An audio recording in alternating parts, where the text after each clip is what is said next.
Vote హక్కు ప్రజాస్వామ్య parliamentary పరిపాలనా వ్యవస్థకు ఆయువు పట్టు.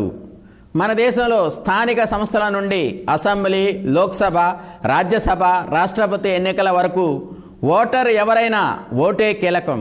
అయితే ఏ స్థాయి ఎన్నికలైనా నేడు అత్యధికులు ప్రలోభాలకు లొంగిపోయి ఓటు వేయడం, కొందరు అసలు ఓటు హక్కును వినియోగించుకోకపోవడం జరుగుతోంది. నిజాయితీగా రాష్ట్ర, దేశ భవిష్యత్తు దృష్టిలో పెట్టుకొని మంచి చెడు విచక్షణతో ఆలోచించి ఓటు వేసే వారి సంఖ్య నానాటికి తగ్గిపోతోంది. దీనివల్ల నిజాయితీ పరులు, నిజంగా ప్రజాసేవ చేద్దామనుకునేవారు రాజకీయాల్లోకి రావడం లేదు. ఎన్నికలు అనగానే గెలుపు, ఓటమిలు, లక్షలు, కోట్ల పెట్టుబడి, వ్యాపారంగాను 5 ఏళ్ల భద్రత, జీతం, ఆ తర్వాత పెన్షన్ వచ్చే ఆర్థిక వనరుగా మారిపోయాయి.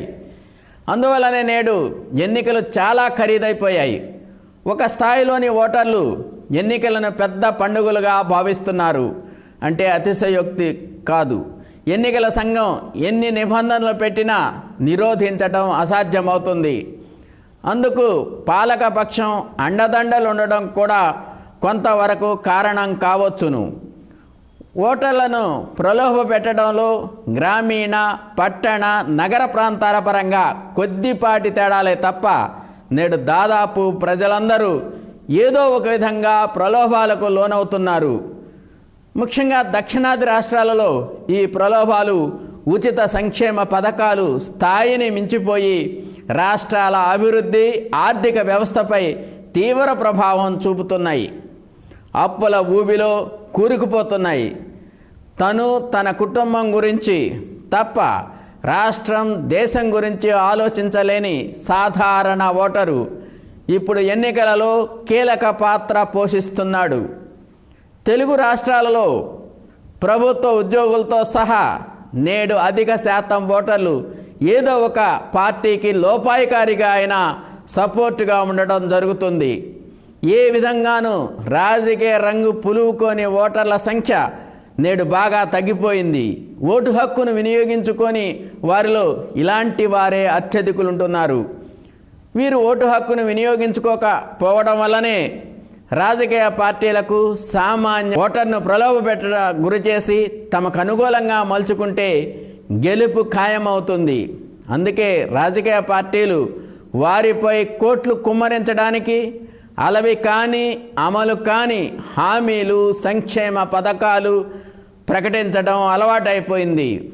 నేటి సామాన్య ఓటరు కూడా ఎవరు ఏమైతే నాకెందుకు, నాకు ఆ పైసలు, ఆ పథకాలు అందినవా లేవా అన్నదే ప్రధాన అంశంగా ఆలోచిస్తున్నాడు.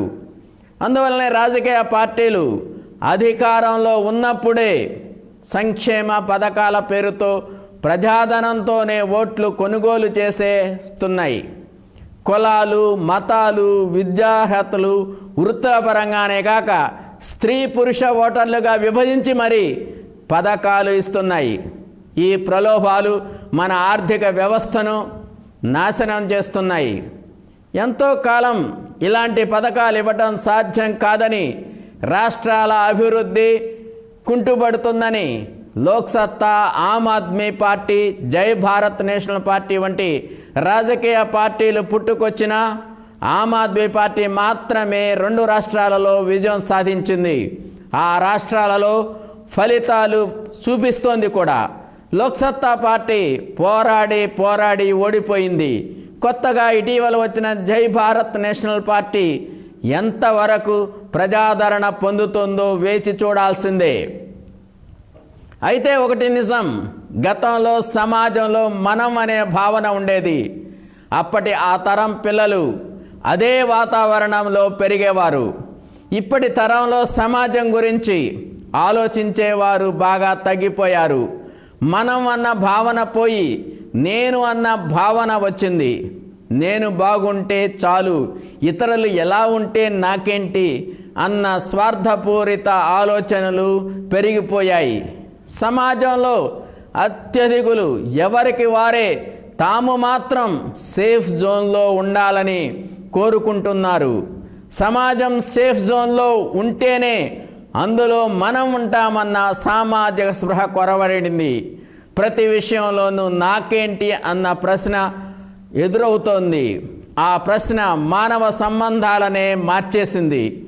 రాజకీయ పార్టీలకు ఇదే వరమైంది.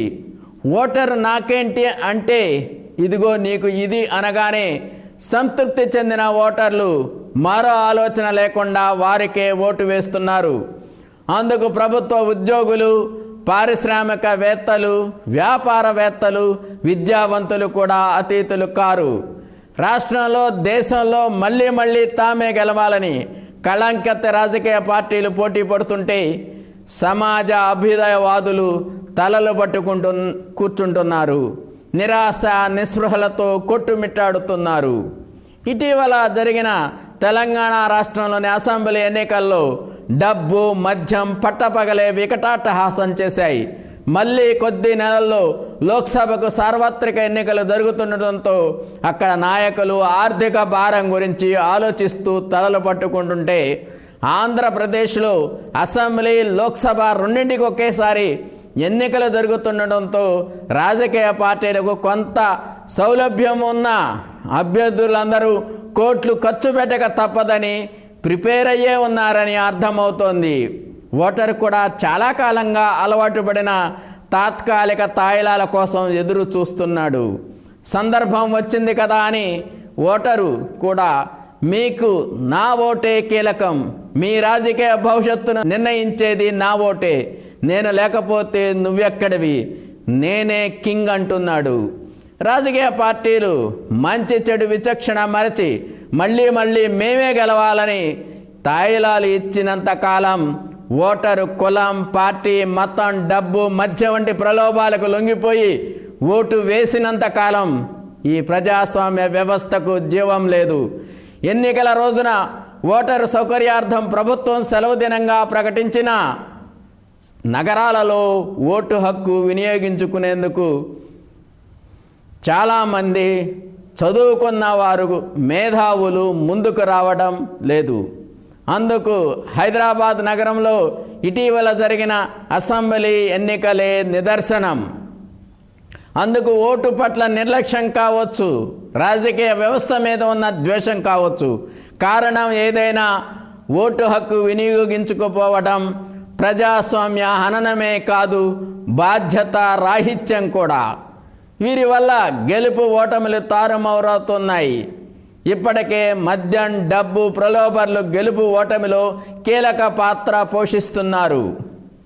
పోలింగ్ రాని వారి ఓట్లను మరొకరు రాజకీయ పార్టీల సహకారంతో దొంగ ఓట్లు వేసుకుంటున్నారు. నేడు నోటా ఉన్నా దానికి ప్రాధాన్యతే లేదు. చాలా రాష్ట్రాలలో జాతీయ పార్టీ అభ్యర్థులకు సైతం నోటా కంటే తక్కువ ఓట్లే వస్తున్నాయి. నోటా ఆప్షన్ ఉండడం వల్ల రాజకీయ వ్యవస్థ మీద విరక్తి కలిగిన ఓటర్లు అభ్యర్థులను చూడకుండానే నోటాకి నొక్కేస్తున్నారు. కానీ ప్రతి అసెంబ్లీ, లోక్సభ నియోజకవర్గాలలో 30 నుంచి 40 మంది ఆ పైన అభ్యర్థులు పోటీ చేస్తున్నారు. వారిలో మంచివారు లేకపోలేదు. వారిని గుర్తించకుండా నోటాకు ఓటు వేయడం ఎంత మాత్రం మంచిది కాదు. ప్రస్తుత రాష్ట్రాల, దేశ పరిస్థితుల్లో ఓటరుకు మరింత బాధ్యత ఉంది. ఓటు వజ్రాయుధం, ప్రజాస్వామ్య పరిపాలనకు పునాది. ప్రముఖ కవి కాళోజీ అన్నట్టు అభ్యర్థి ఏ పార్టీ వాడని కాదు, ఏ పార్టీ వాడో చూడు, ఎన్నుకుంటే వెలగబెట్టడం కాదు, ఇప్పటిదాకా ఏం చేశాడో చూడన్నది గుర్తుంచుకోవాలి. రాష్ట్రం, దేశ భవిష్యత్తు గురించి సీరియస్గా ఆలోచించాల్సిన తరుణం ఆసన్నమైంది. ప్రతి ఒక్క ఓటరు తన ఓటు ప్రాధాన్యతను గుర్తించాలి. ఓటు హక్కు ఉంటేనే చాలదు, సక్రమంగా వినియోగించుకోవాలి. రాష్ట్రాన్ని, దేశాన్ని రక్షించుకోగలం.